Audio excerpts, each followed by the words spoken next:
How's everybody doing? My name's Mike, and today we got my dog Roots hanging out on place, and we got Mr. Maverick hanging out on place. We also got Mr. Max hanging out on place with us. So today it's actually kind of Maverick was here with me not long ago for training, and he's come back just for some boarding, just for a short time, and it's actually really beneficial for Max. So here we have a dog, Max, who has actually attacked other dogs.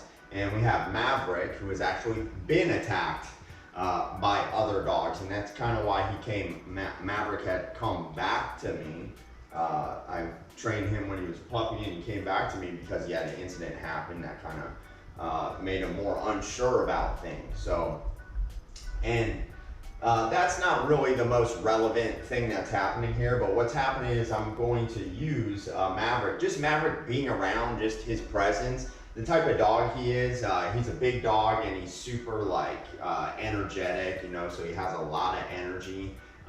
He also is intact, he's an intact male, so that's gonna make Max more curious about him and stuff like that. So when Max is on the leash and he sees another dog, immediately he's what we call leash reactive. So when he's on the leash, he's kind of hunting, looking for other dogs, and he's gonna bark at them or what we call alert on them. So if there's any other animal in the area, he's gonna alert on them. So the way we deter a dog from that is we give him a correction in the form of a leash tug.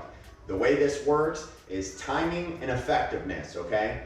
So if I'm a dog and I'm walking forward like this, and then I look at this dog, what is going to happen is the body is now going to follow the head. So if the head turns and looks at another animal, that dog's body is now going to turn. So when the other dog's body turns, it actually becomes a confrontation when they're coming at each other. So what we want to do is when the dog turns its head like this, we want to correct the dog and get the dog to turn its head back forward in the direction we're going. So you're walking with the dog, dog's head turns, correction, the dog's head will go back. That is what we condition in these dogs in training. Now, if you're walking with the dog, you don't notice the dog turn its head, the dog will turn its body and it's going to start to do what we call load. It's going to start to get more excited and more wild the closer it gets to that dog. So on the street, we don't want to run away from other dogs or anything like that with your dog, but you have to be smart on the way you handle your dog in the street. So like right now, we have two dogs here. Max could care less about them because they're trained, they're relaxed, and someone has control of them. Now, when these dogs get back into their own neighborhood, there's a lot of untrained dogs and there's behavior happening that I would never allow here. That's why the dogs have issues outside. If there's a dog charging up to the fence or just even coming to the fence and staring at the other dog too much, that can be a challenge for the other dog. So what we have to do is with our own dog, we have to train them and teach them to ignore all that, because Max now has to worry about the owner correcting him for doing that behavior. So Max can't even pay attention to the other dog because he's going to be worried about the human who is acting like now a dominant dog. But we're just being a dominant human. That what we're doing with the leash correction is we're biting the dog on the neck with the training collar. So that's what the mom would do to the puppies when they're young. They do what's called a mother's bite to correct them, and that's what we'll do. So that's what we do with the collar. So I'm going to go ahead and show you what that looks like. So you'll notice that he really doesn't want anything to do with them. Good boy, good job, good sit. Heel. So as I walk with him, I want to put myself stretching. That's good, that means he's relaxed. I want to put my body between the two dogs, okay? So it wouldn't be a good choice for me to walk like this and now walk around my room and get close to the other dog with him. That wouldn't be a good choice, right? So if someone's walking down the street, you want to position yourself. Position yourself in a way that you can be between the two dogs. So now if anything happens, I can get this dog, I have a leash on this dog, so I can yank this way, and I can also block this dog with my body. And that's what's gonna make Max feel secure in that he doesn't have to correct these other dogs around here because no one's challenging him. Sit. Now, he's a little excited, his tail's wagging.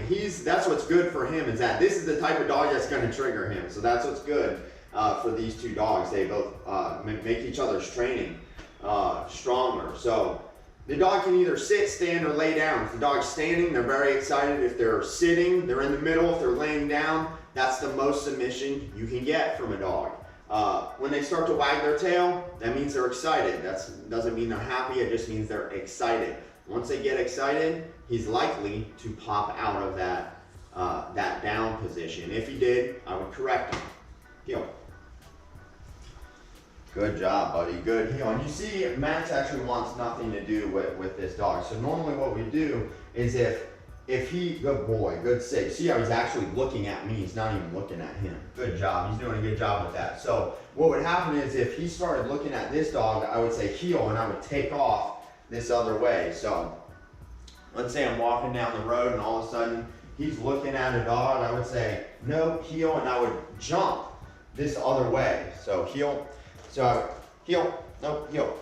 So I walk this way, I would take a step and I would pivot and then come this way. And now for him, good boy, for him to look behind himself to try and target the dog is very difficult when they're moving away. Heel. So let's go over that again. So this is how you get away from a distraction. Heel. And he's actually doing really good with it. Good boy. See how he's turning with me? That's what we want. We want him to turn away from whatever the distraction is. I can also do this. Heel. Heel. Good boy, good boy. Good. Heel. Sit. Sit. Heel.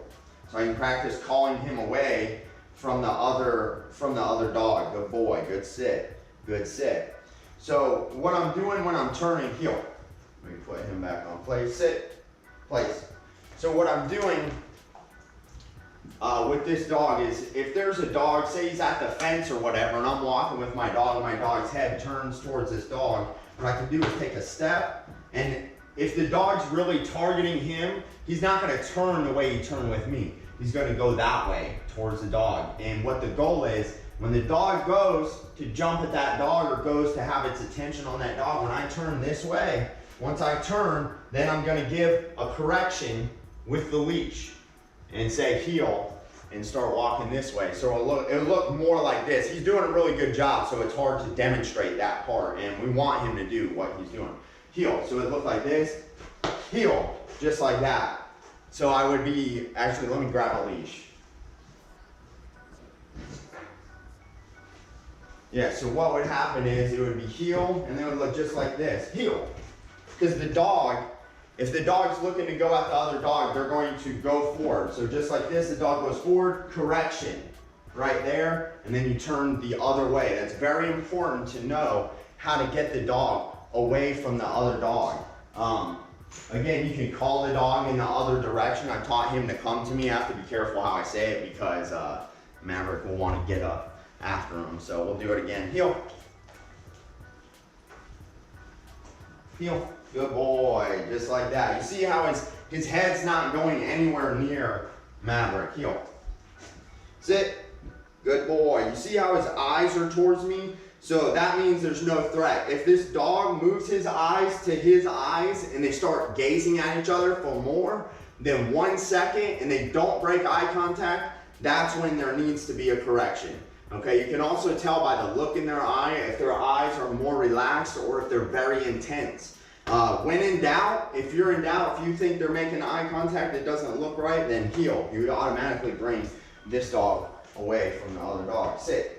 From the distraction, heel.